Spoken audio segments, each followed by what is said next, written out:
Welcome to Kapian Tony TV.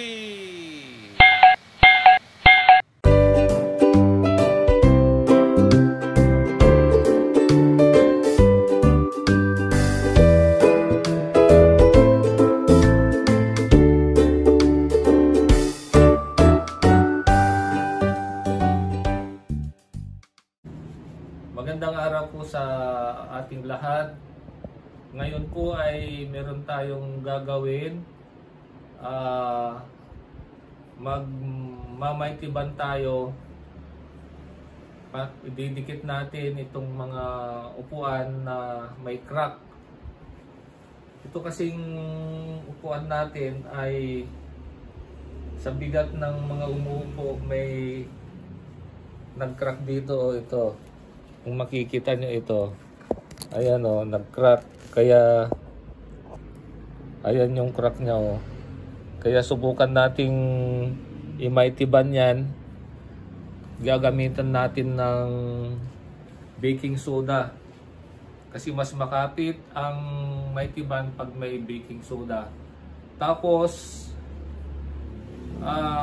lalagyan natin ng tali dito, paikot, para mabigat man yung uupo, hindi na magka-crack, hindi na mabibiyak. Kasi pag mabigat yung umuupo, nag-sway na ganun yung yung upuan, kaya yun ang dahilan na nabibiyak.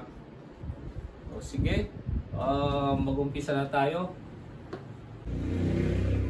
Ayan mga kaibig, una lagyan muna natin ng baking soda. Itong baking soda yung crack. Tapos pag nalagyan na natin ng baking soda yung crack, kahit konti lang, tsaka natin ilalagay itong maitiban. Ayan, para pumasok, ikon ko, paganyan ko.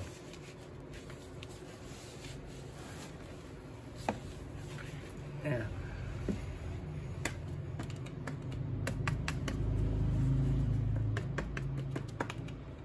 Kunti lang ang baking soda mga kaibigan, kunti lang. Ayan, so lalagyan na natin ng maitiban.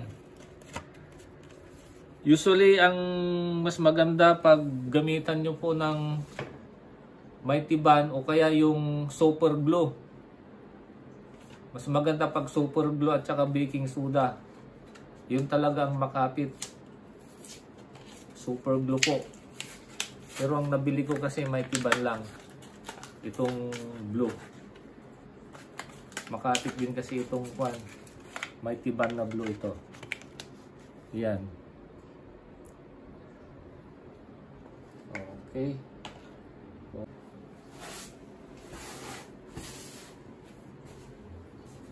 Ayan, butasan na natin itong maitiban. Ayan.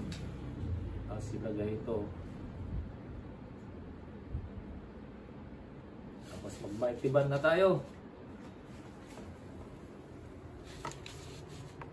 Ayan, yung nakanganga siya.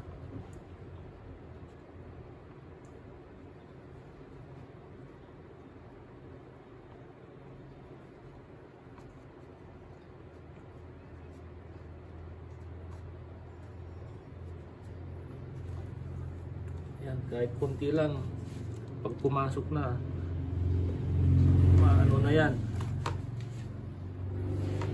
makapit.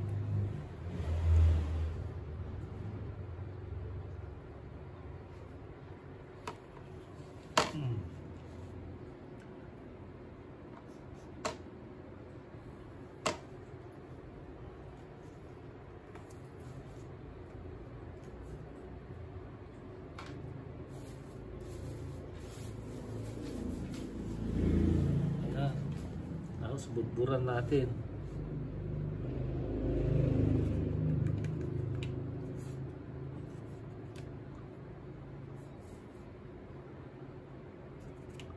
Ayan na.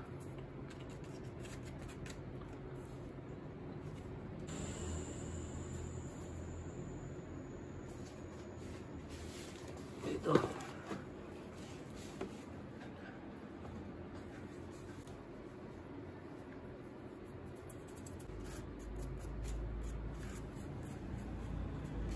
Okay.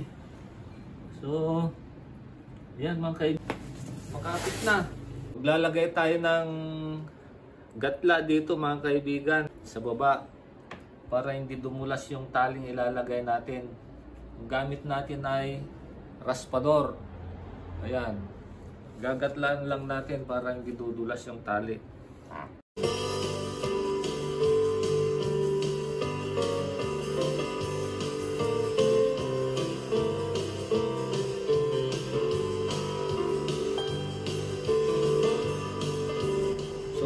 Yan mga kaibigan, mga kapatid, matibay na oh.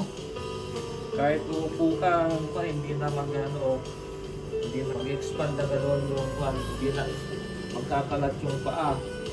Ngayon, ito kasi itong mga klaseng na ito, marupok lang sila, maglalagay pa ako ng pan dito, tie, para pang-fold doon sa pan in case na may sumanda. Yan ang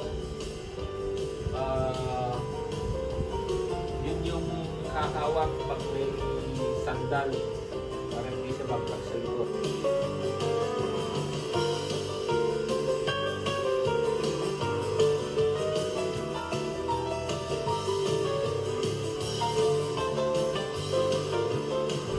So yun lang mga kaibigan.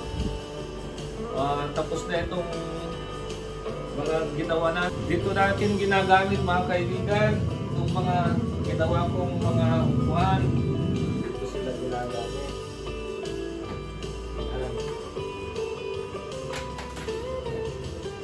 Yan, so okay na. So, yun na po nagtatapos ang ating maikling vlog sa araw na ito. Sana po huwag po kayong magsawang manood sa aking mga vlog at huwag nyo rin kalimutan mag-like, share, and subscribe na ganon sa aking mga susunod na vlog ay ma-update kayo. Bye-bye and God bless!